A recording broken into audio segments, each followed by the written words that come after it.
এবার নজির গড়তে চলেছে এসএসকেএমে হবে রোবোটিক সার্জারি। রোবট করবে অপারেশন। পূর্ব এবং উত্তর পূর্ব ভারতে এই প্রথম।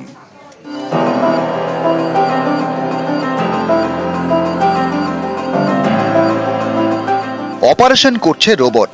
এটা নতুন কিছু নয়, বিদেশের পাশাপাশি ভারতের অনেক হাসপাতালেই হয়, কিন্তু পূর্ব এবং উত্তর পূর্ব ভারতের কোনো সরকারি হাসপাতালে রোবোটিক সার্জারির ব্যবস্থা নেই, এমনকি এইমসেও নেই।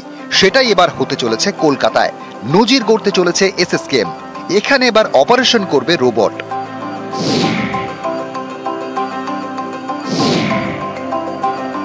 এটা ঐতিহাসিক শুধু বললেও কম বলা হবে।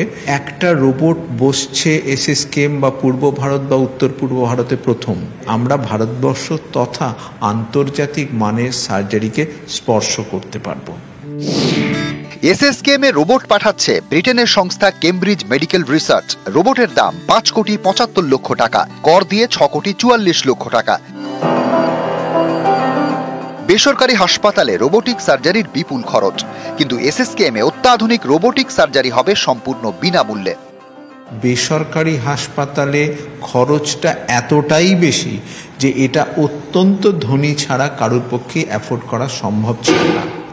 এই প্রথম রোবট যদি সরকারি ক্ষেত্রে এবং সেন্টার অফ এক্সিলেন্স এসএসকেএম এসে পৌঁছয়, তাহলে এটা সাধারণ মানুষ, মধ্যবিত্ত মানুষ, প্রয়োজনে নিম্নবিত্ত মানুষও রোবোটিক সার্জারি টেকনোলজির অ্যাডভান্টেজ নিতে পারবে। হার্ট, ইউরোলজি, গ্যাস্ট্রোএন্টেরোলজি, স্ত্রীরোগ, chest, kidney, head and neck, colon ক্যান্সারের মতো অসুখের জটিল অপারেশন করবে রোবট।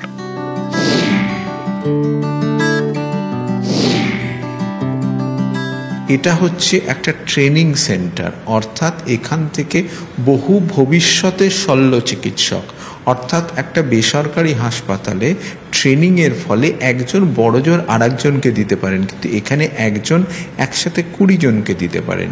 আগামী 10 বছরের মধ্যে রোবোটিক সার্জারি ট্রেন সার্জন পশ্চিমবঙ্গে এত বেশি হবে। অভিজিৎ চন্দ, নিউজ 18 বাংলা।